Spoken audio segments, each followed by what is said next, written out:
What are you baking? I am baking challah. I got these beautiful little blue eggs. And how long have you been performing this ritual? Since COVID, I've been baking twice a week, pretty regularly. But I baked bread on and off much longer than that. Probably about 25 years, something like that. Wow. Challah is a little special because it's repeating always on Fridays. It's, part of something that people all over the world are doing. It's not just my ritual, it's a collective ritual. People everywhere are making their challah today. And that's a nice feeling. That's a kind of a super ritual, not just a private one, but one that you participate in with who knows how many people. Yeah, it seems to sort of extend the Shabbat ritual into the daytime. It's like you're preparing for Shabbat. Yes, and that's a big part of what Shabbat is if you are really going to have a day of rest when you're not working at all, you have to prepare for it. That rest is something that requires planning, requires preparation. It's not just the cessation of work. Rest is something that you actively make. And the rabbis say, why does it say in the Bible that God completed his work on the seventh day? Shouldn't he have completed it on the sixth day? And the seventh day he isn't working? Well, yes, it's true.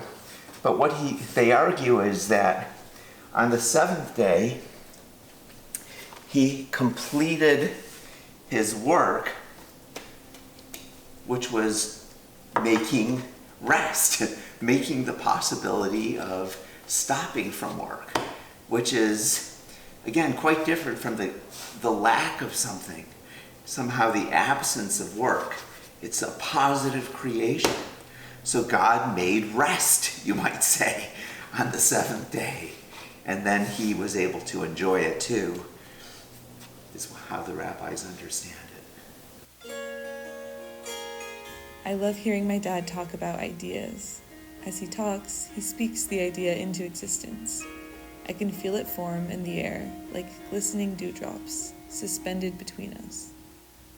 When I filmed my dad braiding the challah, the microphone was configured incorrectly, causing all the audio from this portion of our conversation to be erased. I'm actually sort of relieved that these parts of our conversation can stay private, only saved to the faulty archive of our own memories. It's a relief that these moments will be private, not only from whoever may view this video, but private from our future selves, who will inevitably forget the particulars of this moment as it dissolves into the thick and sweet water of every time we have had a wonderful conversation.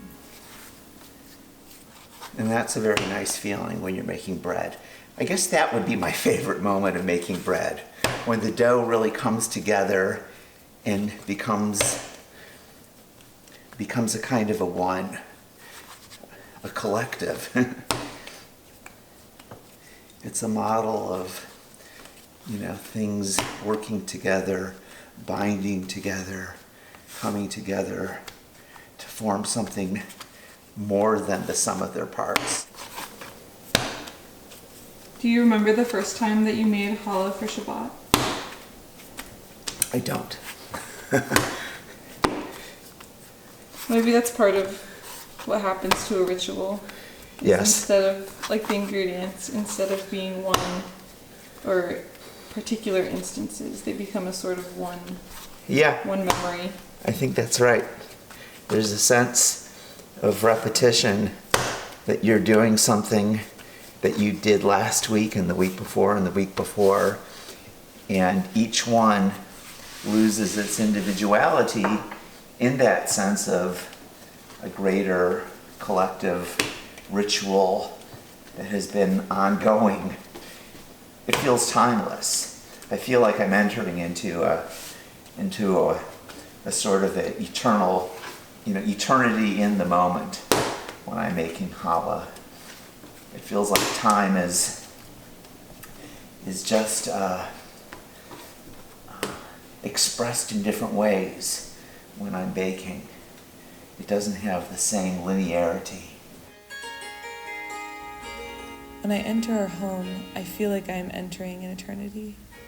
The love we have shared within these walls lingers in the air, thicker than the dewdrops my dad manifests through his ideas.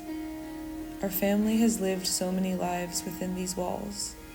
We have been named, we have been fed, we have been blessed, we have grieved. The people we were and the people we knew linger in the air like mist. When I enter our home, I breathe them in. When I leave, part of me stays behind to join them.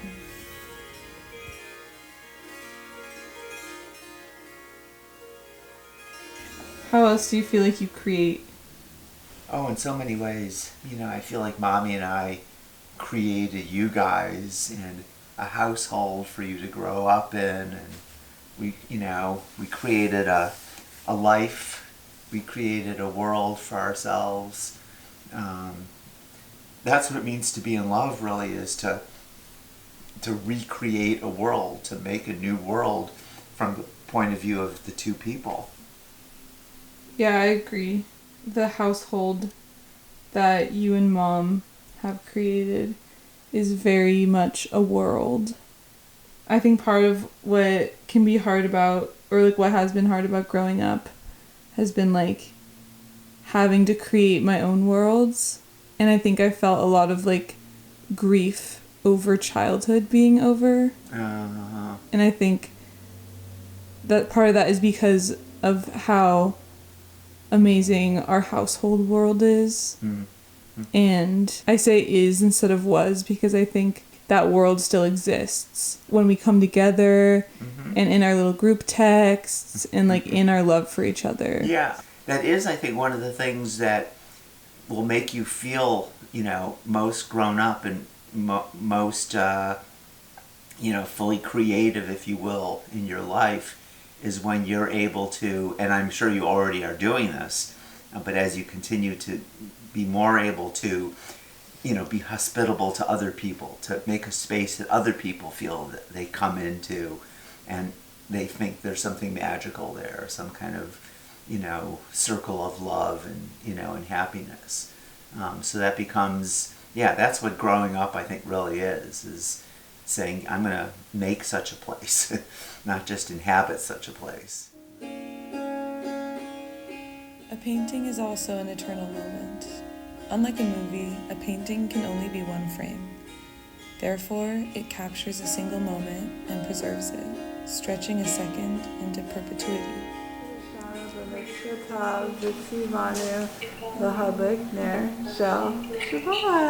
Shabbat shalom. Yasa Adonai panav elecha. Vayahim lacha shalom. You be blessed. You, all of you. Yom HaShishi, Vayahu HaShamayim, V'Haaretz V'Ol Tzva'am, Vayah Elohim, Bayom HaShvi, Makto Asher Asam. Unity. First, humbly said, Baruch Atah Adonai, Eloheinu melech haolam, Hamotzi lechem min haaretz. Have some bread. All right. Oh, man. Oh, beautiful.